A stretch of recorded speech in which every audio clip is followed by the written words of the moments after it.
ఇలా ఒక ప్రపోజల్ ప్రార్థన రమ్మన్నారు. నేను తీసుకుని వెళ్ళాలా రమ్మని చెప్పారు. నేను అప్పటికే నాకేంటంటే నేను పూర్తిగా దేవుడి చిత్తమే, నేను ఏం చూడకపోవా, అసలు ఏది అడగను, నువ్వు నీకు ఇష్టమా కాదు, ఎందుకంటే నాకు కావాలా అని నేను ప్రార్థన చేసుకున్నాను.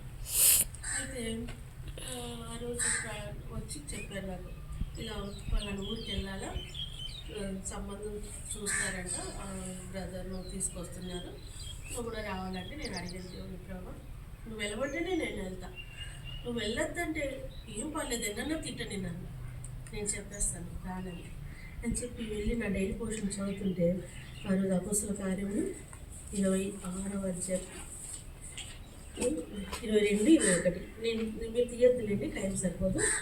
అందుకు ఆయన వెళ్ళుము, నేను దూరంగా అన్యజనులకు పంపుతుందని నాతో చెప్పాను. నేను వెళ్ళాను. సంఖ్యలు మాట్లాడారు. నేనైతే ఒకే రూమ్లో కూర్చున్నాను, కానీ నేనైతే చూడలేదు. నేను చూసిన మ్యారేజ్లోనే చూశాను, కాబట్టి ఒకే రూమ్లో ఆ రూమ్లోనే మాట్లాడినానని అంకుల్ చూశారు అనుకుంటాను. నేను చూడమని చెప్పారు, కానీ నేను చూడను అని చెప్పాను. దేవుడు ఇది జరిగింది కదా. ఇది జరిగిన తర్వాత మా నాన్నగారికి తెలియదు ఇవన్నీ, ఇట్లా నేను వెళ్ళిండేది అవన్నీ. సంఖ్యలు ఏం చేశారు, కడపకు ఫోన్ చేశారు, ఇలా మీ దగ్గర నుంచి సేవకి వెళ్ళిన అమ్మాయికి మా దగ్గర ఉన్న అబ్బాయితో మ్యారేజ్ సెటిల్ అయింది, అయితే మా దగ్గర ఇంకొక అమ్మాయి ఉంది, మీ దగ్గర బ్రదర్స్ ఉన్నారు కదా, వాళ్ళను చూస్తే ఒకేసారి చేస్తాము. వీళ్ళు ఏం చేశారు, మా నాన్నగారిని అడిగారు, మీ పాప మ్యారేజ్ సెటిల్ అయిందంట కదా అంటే, మా నాన్నగారు కాలేదు అన్నారు. లేదు, మాకు ఫోన్ వచ్చింది, అది ఇది మీరు దాస్తున్నారు అని ఇంకా అందరూ అలా మాట్లాడేప్పటికి మా నాన్నగారికి ఫోన్ వచ్చేసింది. ఫోన్ వచ్చేసి సంఖ్యకి ఫోన్ చేశారు.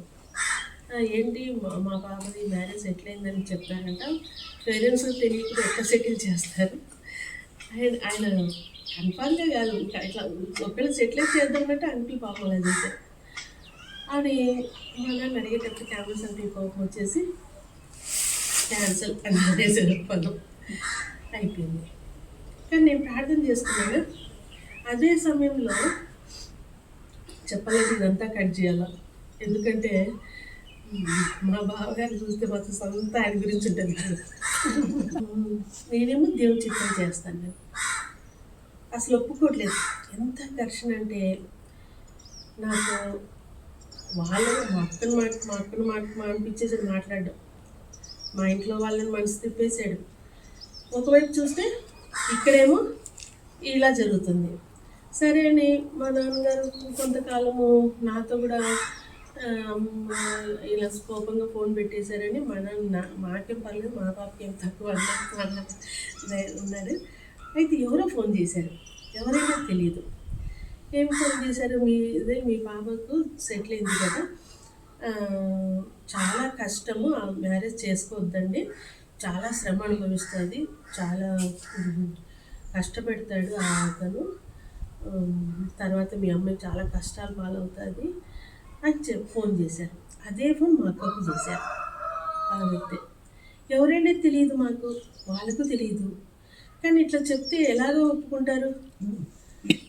ఇంకా ఇలా తెలిసిన తర్వాత మీరు ఎవరు అంటే, పేరెందుకులేండి, మీ క్షేమం కోసం చెప్తున్నాము, మీరు ఏమైనా సరే డ్రాప్ అయిపోండి అంటే, మా బావగారు అంటారు, అది నేను చెప్పాను, అది వద్దంటే అదే కాదు, అది వద్దు, నేను చూస్తున్నాను కదా ఇక్కడ, నేను చూసినది చేసుకోవాలని ఆయనేమో ఇంకేమో చెప్తున్నారు.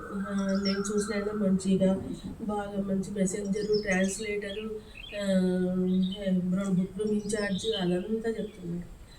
తల్లిదండ్రులకు ఇంకెలాగైనా కొంచెము ఇట్లా ఉంటే బాగుంటుంది అనుకుంటారు కదా.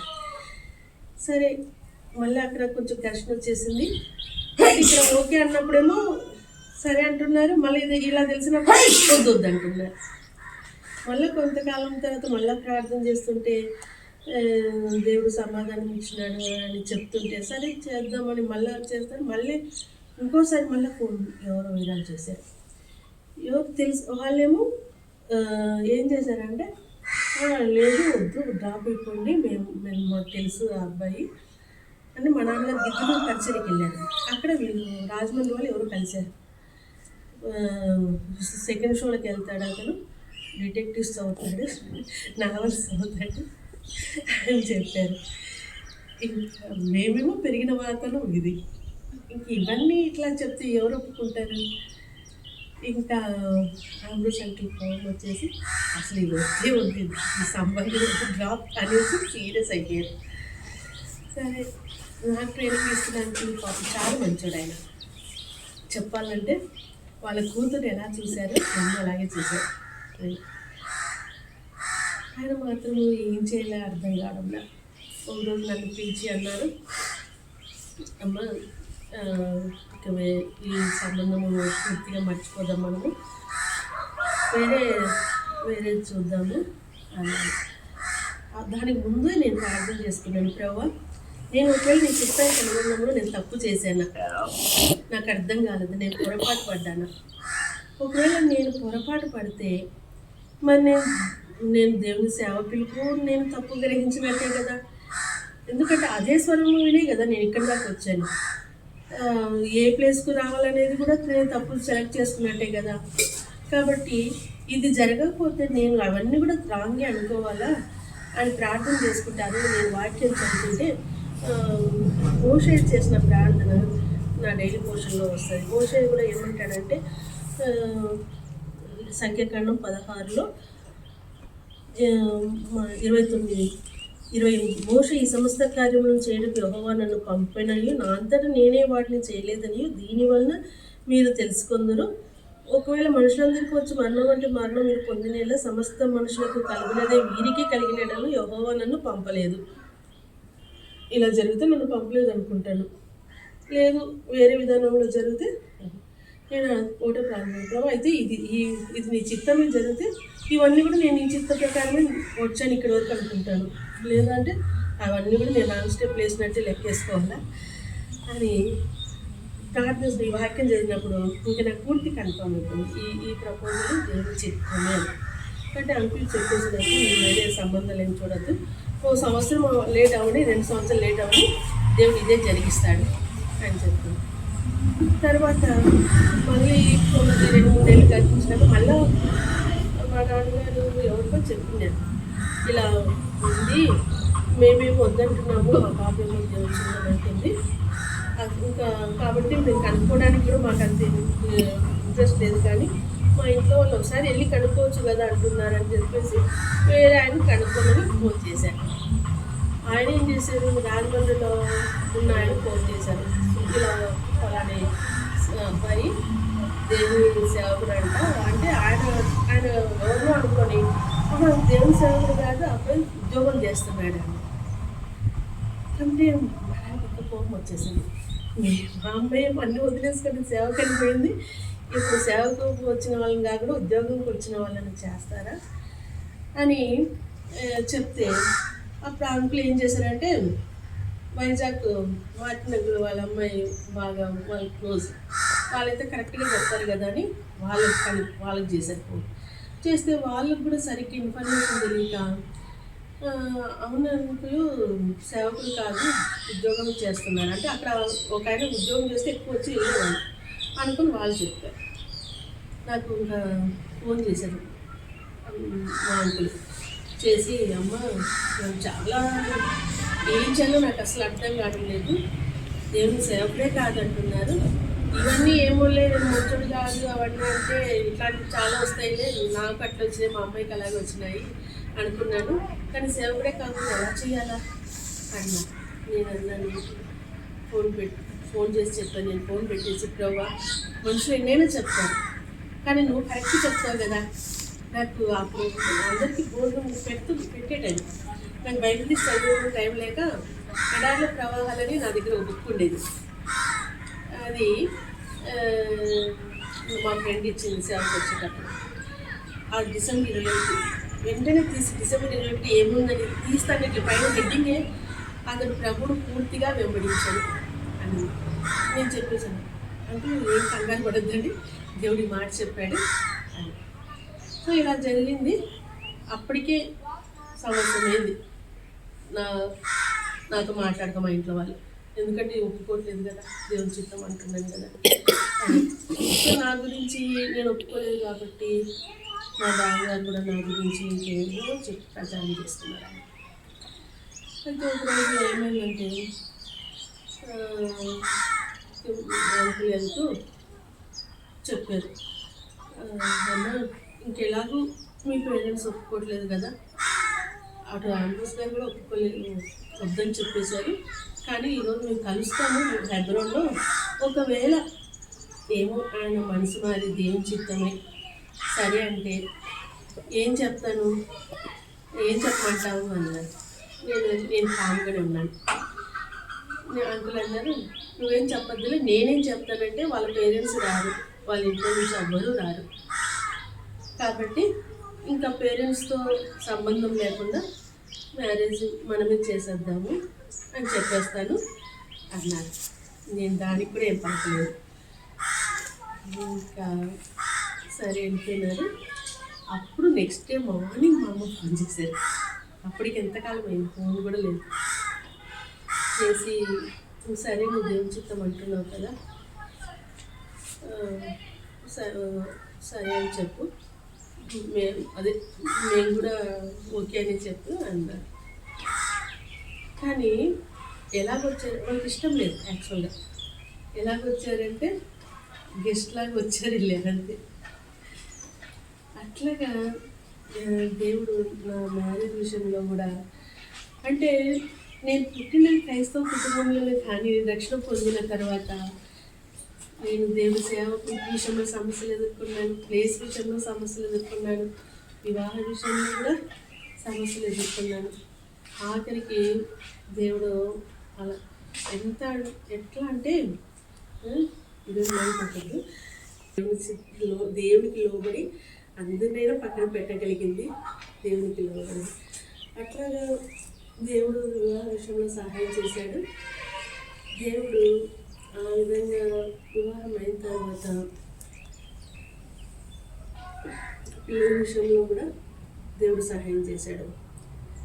దేవుడు కుమార్ని ఇస్తానని చెప్పినాడు, కుమార్ని ఇచ్చినాడు. ప్రభావ నేను అడిగాను, మే 25 కానీ జూన్ 6 కానీ నాకు డెలివరీ ప్రభావ అంటే నీ ఆశ భంగం కాలేదు అన్నాడు దేవుడు. అలాగే మే 25 బాగా పుట్టాడు. నేను మామూలుగా పేరు పెట్టేటప్పుడు ఫినిహాస్ ఓబేదెదోమ్ అని పెట్టినాను, కానీ ప్రెగ్నెన్సీగా ఉన్నప్పుడే వాగ్దానం ఏంటంటే వాడు జలముల యొద్ద నాటబడిన చెట్టు వల్లే ఉంటాడు అని దేవుడు వాగ్దానం చేశాడు. అందుకే ఫ్లరిష్ ఇంట్లో అట్లా పిలుచుకుంటాం, ఫ్లరిష్ అని. అలాగా ఇలా జరిగింది. ఇంకా ఈ టైంలో దేవుని సేవకు పంపించబడ్డాం. దేవుని సేవకు పంపిస్తే అక్కడ సేవలు ఎంతో కష్టం, ఇక్కడేమో సమృద్ధి ఉంది. నేను నా కళ్ళతో ఫస్ట్ టైం నేను రేషన్ బియ్యం చూడడం అక్కడే దేవుని సేవకి వెళ్ళిన తర్వాత. అందరికి నేను చూడలేదు, చాలా కష్టం ఉండేది. మాకంతా నెలంతటి కలిపి 2500 ఇచ్చేవాళ్ళు. ఎంతో కష్టము, బాగా ఇబ్బంది అయిపోతుంది. అట్లాంటి సమయంలోనే సిక్ అయిపోయాడు. అప్పుడు అక్కడి నుంచి సిక్నెస్ ఇంకా కంటిన్యూ అయిపోతూ వచ్చింది. కానీ అక్కడ కూడా దేవుడు వాగ్దానాలు ఇచ్చి నడిపించాడు. ఎంత అంటే అక్కడ దేవరపల్లిలో మేము ఇప్పుడున్న స్థలం కావాలి, ముందు షెడ్లో ఉన్నాం కదా, అసలు అది సంచారం అంతా ఇది ఇలాగే పాములు తేళ్ల మధ్య సంచారం. కానీ ఎప్పుడూ కూడా ఏది హాని చేయలేదు. ఒకసారి నేను పిల్లలు లేసి వెళ్ళిన తర్వాత వాళ్ళ పక్కలు సర్దుతున్నాడు, వెళ్ళిన తర్వాత బెడ్షీట్ తీసి తలగడ తీసి తల కిందే ఉంది పెద్దది మండకం. అసలు అది పడుకొని లేచి వెళ్ళారు. కానీ దేవుడు ఏ హాని చేయలేదు. తర్వాత దేవుని కొరకు ఎన్నో శ్రమలు, ఇంకా అవన్నీ మీకు తెలుసు కదా. కానీ దేవుడు ఎంత అద్భుతంగా సహాయం చేశాడంటే, నాకైతే ఇలా ముందున్న ఫ్రీ హౌస్ నుంచి బయటకు వస్తుంటే నాకు చాలా దుఃఖం వేసింది. ఏంటి ప్రభావ, నువ్వు చెప్పినట్టే కదా ఉన్నాము, ఇంత కష్టం ఉంది ఏంటి. నేను మాత్రం నన్ను ఏడుస్తూనే బయటకు వచ్చాను ఆ రోజు. అయితే దేవుడు నాకు వాగ్దానం చేసినాడు, నువ్వు క్షేమంగా ఉంటామని చెప్పినాడు. అలాగే దేవుడు క్షేమస్థితిలోనే ఉంచాడు.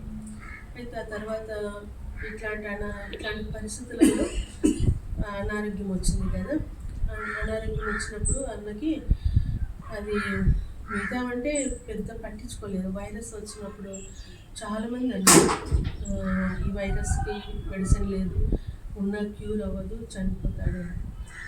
నేను ప్రార్థన చేసుకున్నాను, ప్రభా నీ చిత్తం అంటేనే వచ్చినాను కదా, నేను ఎవరి మాట వినలేదు. ఇప్పుడు ఇలా జరిగితే ఏమంటారు? అప్పటికి ఇంకా నా మ్యారేజ్కి మా అక్క వాళ్ళు రాలేదు. అప్పటికి దాదాపు 7 years అయింది నా మొక్కలు చూడలేదు.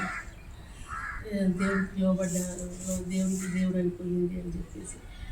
అయితే ఈ అనారోగ్యం వచ్చినప్పుడు ప్రార్థన చేసుకున్న ప్రభా అందరూ ఇలా అంటున్నాను, మరి ఏంటి నీ ఉద్దేశం ఏంటి? నీ ఇష్టం ప్రకారం నేను ఉన్నాను కదా, ఇంకేమనుకుంటారు? ఇది దేవుచిత్తం కాదేమో, అందుకే ఇలా జరిగింది అనుకుంటారు కదా అని నేను ప్రార్థన చేస్తున్నాను. ఆ రోజు ప్రార్థన చేస్తే నా డైలీ పోషన్ యెషయా గ్రంథం 34లో ఉంటుంది. దేని జతపక్షి దాని వద్ద ఉండక మానదు. నాకు అప్పుడు చాలా ధైర్యం వచ్చేసింది. నేను చెప్పాను ఏం కాదు. అప్పటికి కడుపులో వైరస్ ఎంత ఉందంటే 60 లక్షల వైరస్ ఉంది. 60 లక్షలు అంటే చాలా ఎక్కువ అన్నారు. నేను ప్రభా నువ్వు ఏదైనా చేస్తావు కదా, నువ్వు చెయ్యి, నువ్వు స్వస్థత ఇవ్వగలవు. అట్లాంటి ఒకవైపు ఏమో మందిరం కన్స్ట్రక్షన్, ఒకవైపు అనారోగ్యం, ఒకవైపు పిల్లలకు స్కూల్, అంత చాలా కష్టంగా ఉంది. కానీ నేను దేవుడు ఒక వాగ్దానం చేసినాడు, యెహోవా బాహుబలము తక్కువ అయినా అని. నిజంగా అట్లా అనారోగ్యంలో ఎక్కడ కూడా ఎవరి వైపు చూడకుండా దేవుడు సహాయం చేశాడు. 1 నెలలోనే 60 లక్షల వైరస్ జీరో అయిపోయింది. మామూలుగా ఇచ్చి 3 నెలలకు ఇచ్చి ఇది కూడా చెప్పలేము అన్నారు సిఎంసీలో. 90% తగ్గచ్చు కానీ చెప్పలేము అన్నారు. కానీ ఒక నెలలో దేవుడు స్వస్థతిస్తున్నాడు. అట్లాగా దేవుడు అనేక రకాల పరిస్థితులలో, అవమానాలలో, నిందలలో, ఇంకా మా పరిచర్యను చెడగొట్టడానికి ఎవరు ఎంతో ప్రయత్నం చేసినారు. ఇంటింటికి తిరిగారు. అట్లా చాలామందిని వచ్చి లాక్కెళ్ళిపోయినారు. ఇంకా ఇప్పటికి కూడా ఎవరైనా కొత్త వాళ్ళు వస్తే ఉన్నారు ఇంకా కొంతమంది కాసుకొని, వాళ్ళు ఎవరైనా కొత్త వాళ్ళు వస్తారు, వాళ్ళకి చెప్తారనమాట, అక్కడికి వెళ్ళొద్దండి, అక్కడ మెచ్యూర్ ఫంక్షన్లు చేయడాడు, దినాలు చేయడు, అవి చేయడు, ఏం చేయడు, ఇక్కడ మేము అన్నీ చేస్తాము. అట్లా అదొక్కటి బాగా నిరాశ నాకు. ఇప్పటికి కూడా కొన్నిసార్లు అడుగుతాను దేవుని, ప్రభా నీకు లోబడే కదా మా నాన్నగారు అక్కడికి ఇక్కడికి వచ్చేయమన్నారు, ఇటు వచ్చేయండి మంచిగా ఉంటుందని. కానీ దేవుడు ఆ ప్లేస్లో ఉండమన్నాడు. కానీ పరిచర్య చూస్తే చాలా చాలా తక్కువ క్షీణించిపోయింది. అందరూ వెళ్ళిపోయినారు. నాకు ఫస్ట్ దేవుడు వాగ్దానం ఇచ్చినాడు, కానీ నేను మరీ ఇంత క్షీణిస్తుంది అనుకోలేదు. నిర్గమకాండం నా డైలీ పోటీ చదువుతుంటే, నీ చేత వారు పాపం చేయించకున్నట్లు నేను క్రమక్రమంగా వారిని వెళ్ళగొడతానన్నాడు.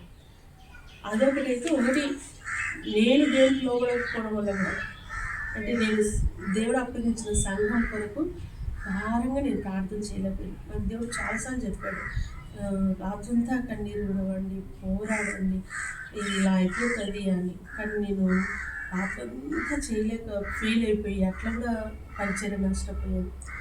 సో అప్పుడున్నంత దేవుడి మీద విశ్వాసము, అప్పుడున్నంత భక్తి వైరాగ్యం ఇప్పుడు లేవనే చెప్పచ్చు. కాబట్టి దాని కొరకు మీరు ప్రార్థన చేయండి. దేవుడు ఆ విధంగా ఎన్నో పరిస్థితులలో, కష్టాలలో, బాధల్లో, కన్నీటిలో, అవమానాలలో, తిరస్కారాలలో నాకు దేవుని సేవకు వచ్చినప్పుడు నా వాగ్దానం ఏంటంటే, నిన్ను బహుతరములకు శోభాతిశయంగా చేస్తాను. అక్కడ ఏముంటుందంటే, నువ్వు ద్వేషించబడతావు, విసర్జించబడతావు, నీ మార్గాన్ని ఎవ్వరు రారు. నిజంగా కొన్నిసార్లు ఎట్లా ఉండిందంటే పరిస్థితి, ఎలాగున్నారు అని అడగడానికి కూడా సంకోచించేవాళ్ళు. ఏమో అడిగితే మళ్ళీ ఏం హెల్ప్ చేయాల్సి వస్తుందో అని చెప్పేసి. కానీ మేము ఎంత అపనమ్మకస్తుమైనప్పటికీ కూడా కొన్నిసార్లు సహాయం కొరకు మనుషుల వైపు చూసాము. అయినప్పటికీ కూడా దేవుడు ఇంతవరకు నిలబెడతా వచ్చినాడు. అలాగే బిడ్డల కొరకు కూడా నేను నా ఒక్కటే ప్రార్థన. ఎందుకంటే నేను అనుకున్నది దేవుడు నన్ను మార్చేశాడు కదా. కాబట్టి నేను అప్పటి నుంచి నా చిత్తం అనేది నేను పెట్టుకోలేదు. వాళ్ళ చదువైనా వాళ్ళది ఏదైనా కాబట్టి నీ ఇష్టం అంతే. కానీ నాకు ఒక్కటే ఆశ ఏంటంటే వాళ్ళు నీ దగ్గర పరిశుద్ధంగా నిలబడితే చాలు, నీ దగ్గర వాళ్ళు యథార్థంగా ఉంటే చాలు. నేను ఇప్పుడు కూడా అదే కోరుకుంటాను. అందుకే వాళ్ళకు నేను ఎక్కువ ఫస్ట్ ప్రిఫరెన్స్ చదువు అని చెప్పను. ఫస్ట్ దేవునికి ఇవ్వండి. ఫస్ట్ ప్లేస్ దేవునికి ఎంత సమయం వాళ్ళకి ఇచ్చేయండి. తర్వాత దేవుడు చూసుకుంటాడు. నేను ఒకటి చెప్తాను. మా అబ్బాయి 10th క్లాస్లో ఉన్నప్పుడు 10th క్లాస్లో మా మందిరంలో అందరూ ఆ టైంలో 8 మంది దాకా ఉన్నారు. అందరూ ఆదివారం స్కూల్స్కి వెళ్ళిపోతున్నారు. ఈ ఒక్కడిని మేము ఆపేస్తున్నాం. వాళ్ళకు అలవాటైపోయి వాళ్ళు వెళ్ళడానికి ఏమీ పట్టుబట్టలేదు. కొన్నిసార్లు ఫోన్లు చేసేవాళ్ళు పంపించండి అని. కానీ మాకు ధైర్యం సరిపోయేది కదమ్మో. దేవుని మందిరం మానేసి బయటకు పంపిస్తే బయట క్షేమం ఉంటుంది. అసలు దేవుని మందిరంలో కదా యోవాష్ అతల్య లాంటి టైంలో కూడా యోవాష్కి భద్రత ఉంది. కానీ నేను ఒకటే ప్రార్థన చేశాను, ప్రభా వీళ్ళందరూ స్కూల్స్కి వెళ్తున్నారు సండే మానేసి, ఈ అబ్బాయి ఒక్కడు మేము ఆపేస్తున్నాము. కానీ ఎవరికంటే కూడా మార్కులు తక్కువ రాకూడదు అని నేను చేశాను. నాకు ఎంత తర్వాత బుద్ధిగా కనిపించింది. అప్పుడు ఏమైంది, కరోనా వచ్చి అందరినీ పాస్ అని ఇచ్చేసారు. ఇంకెవరికి ఏ పర్సెంటేజ్ లేదు. అంతా స్కూల్కి వెళ్ళిన వాళ్ళకి పాస్ అని వచ్చింది, ఈయనకు పాస్ అని వచ్చింది. అది చూసి మా అబ్బాయి ఏడ్చినాడు, ఏంటమ్మా ఉత్తి పాస్ అని వచ్చింది అని. తర్వాత మార్కులు వేశారు. కానీ ఎవరికంటే కూడా దేవుడు తక్కువ చేయలేదు. కాబట్టి ఒకళ్ళు ఇన్ ఫ్యూచర్లో అయినా మీ పిల్లలు పెద్ద క్లాసులోకి వస్తే ఎట్టి పరిస్థితిలో కూడా ఆదివారం మందిరం మానిపించద్దండి. ఇంతవరకు కూడా మా పిల్లలు ఎప్పుడే కానీ ఆదివారం పోగొట్టుకోలేదు. అయినా దేవుడు వాళ్ళకి ఎంత ఇస్తే అంతే. కానీ దేవుడు మన బిడ్డలను నీతిమంతులు విడవబట్టం కానీ వారు భిక్షను ఎత్తుకోవడం కానీ కదా దాన్ని చూడలేదు. నేను అలా ప్రార్థన చేస్తున్నాను, ప్రభా నాకు వాళ్ళు నీ చిత్తం ఏదైతే అదే చేయాలి జీవితంలో. కానీ నీ ఎదుట మాత్రం వాళ్ళు పరిశుద్ధంగా నిర్దోషంగా నిలబడితే చాలు. దేవుడు నాకు ఒక వాగ్దానం ఇచ్చినాడు, నీ సంతతి మీద నా ఆత్మను కుమ్మరిస్తాను, నీకు పుట్టిన వారిని నేను ఆశీర్వదిస్తాను. అందుకే మా పిల్లలు ఇది బాగా అల్లరి చేసే రోజులలో అనేవాళ్ళు, దేవుడు మనల్ని మారుస్తా లేదు ఒక రోజు, అమ్మకు వాగ్దానం ఉంది కదా. నేను ఏదైనా వాళ్ళని ఇట్లా భయపెడితే అట్లా చేయొద్దండి, దేవుడు వస్తే ఏమైపోద్ది, మీరు విడవబడతారంటే దేవుడు వాగ్దానం ఇచ్చాడు కదా, మమ్మల్ని మారుస్తాడు ఏం చెప్పాడు. అలాగే దేవుడు పాప పర్లేదు, దేవుని విషయంలో బాగుంటుంది, బాబునే ఇంత చాలు, ఈ వాక్యం చాలే, ఇంతకు మించి ఎందుకమ్మా, లేకపోతే మన మీటింగ్స్కి అంతా వస్తున్నాం అది చాలు, అన్ని చోట్ల మీటింగ్లకి వెళ్ళాలండి అంటే అంత ఇంట్రెస్ట్ ఉండదు ఆయనకు. అంటే దేవుని కార్యాల విషయంలో ప్రార్థన వాక్య విషయంలో అంతగా లేడు. పాప పర్లేదు, ఏమో అయినా కానీ ఎవరెట్లా మాట్లాడుతారో తెలియదు కదా. కాబట్టి బిడ్డలకు విషయం నేను మీకు రిక్వెస్ట్ చేసేది ఏంటంటే, వాళ్ళు దేవుని చిత్తంలోకి వస్తే చాలు. వాళ్ళ జీవితంలో ఏదైనా దేవుని చిత్తమే. దేవుని చిత్తానికి అప్పగించుకునేది వాళ్ళు నేర్చుకుంటే నిరాశలు నిస్పృహలు అట్లాంటివి ఏమీ ఉండవు. తర్వాత పరిచయ విషయానికి వస్తే మా పరిచయం బాగా డల్ అయిపోయింది. ఎంత అంటే కనీసం ఆదివారం కూడా ఎవరో ఒక 5-10 మంది రెగ్యులర్గా వస్తారంటే, మిగతా వాళ్ళంతా కూడా ఒక వారం వస్తే ఒక వారం రారు. అలా ఉంది. పరిచయం బాగా డల్ అయిపోయింది. సండే స్కూల్ పిల్లలు కూడా చాలామంది వచ్చేవాళ్ళు మా దగ్గర. అసలు పెద్దల కంటే పిల్లలే ఎక్కువ ఉండేవాళ్ళు. కానీ మా వీధిలో చాలామంది పిల్లలు బలవంతంగా ఆపేశారు. వాళ్ళ విగ్రహాలకు అలవాటు అయిపోతున్నారు. ఇప్పుడు సండే స్కూల్కి వచ్చే పిల్లలు 4-3 అంతే. అలాగ పరిచర్య ఒకవైపు బైబిల్ ఉంది కదా, కపట సహోదరులు అట్లాంటి వాళ్ళ వల్ల దెబ్బతినింది, ఒకవైపు విగ్రహారాధికుల వల్ల కూడా బాగా దెబ్బతినింది. దానికి అంతటికి కారణం నేను ఎప్పుడు కూడా అలా ఉన్న నాకు ఎందుకు వాళ్ళని బ్లేమ్ చేయడం నాకు ఇష్టం, నాకు రాదు, నా తప్పు నేను నీకు లోబడలేదు. నువ్వు చెప్పినప్పుడు నేను సరిగ్గా మోకరించి నా మోకాలు ఉంచింటే ఈరోజు ఈ పరిస్థితి వచ్చేది కాదేమో అని దేవుడు ఒకటే అడుగుతున్నాను. ప్రభా, నువ్వు సమకూర్చు. నేను నా తప్పు ఇది. నేను నిద్రపోయాను. మేలుకోవాల్సిన వాళ్ళు ఇత్తులు వేసే కాలంలో సోమరు ఏం చేస్తాడంట? పంటల గురించి విచారిస్తే ఏం లాభం ఇప్పుడు? అది నేను చేసిన పని. కాబట్టి నేను కూడా దేవునికి లోబడి ప్రార్థన చేస్తున్నాను. దేవుడు అందరినీ సమకూర్చాలని. కాబట్టి మీరు కూడా ప్రార్థన చేయండి. ఎంతోమంది లోకంలో కలిసిపోయారు, పిల్లలు కలిసిపోయారు, పెద్దవాళ్ళు కలిసిపోయారు. కానీ వాళ్ళకి తెలుసు దేవుడు ఈయనే దేవుడు, ఈయన దగ్గర వాళ్ళకి ఏదైనా అక్కర పడినప్పుడు వస్తారు. మళ్ళీ అట్లా వెళ్ళిపోయినట్టు ఏం లేదు. వాళ్ళకి ఏదైనా అక్కర ఉన్నప్పుడు వస్తున్నారు ప్రార్థనకి. అట్లా దానివల్ల ఏం లాభం? కాబట్టి వాళ్ళందరూ సమకూర్చబడాలా. తప్పిన చిన్నపిల్లలు చూస్తే చాలా బాగా భలే పాటలు పాడేవాళ్ళు చక్కగా ఇళ్ళల్లో. వాళ్ళంతగా పాటలు పాడుతుంటేనే పేరెంట్స్ భయం వేసి ఇలాగే పాటలు పాడుతూ వీళ్ళు దీంట్లోనే ఉండిపోతున్నారు, వాళ్ళని వదిలేస్తారేమో అని చెప్పేసి వాళ్ళు బలవంతంగా ఆపేశారు. వాళ్ళు కొన్ని రోజులు బాధపడ్డారు, కానీ ఇప్పుడు వాళ్ళు అలవాటు అయిపోయినారు ఆ వాతావరణాన్ని. కాబట్టి మా పరిచర్య కొరకు కూడా ప్రార్థన చేయండి, మా బిడ్డల కొరకు ప్రార్థన చేయండి. ఇంకా కొన్ని చెప్పింది కానీ ఆ లైవ్లో ఏం పోతుంది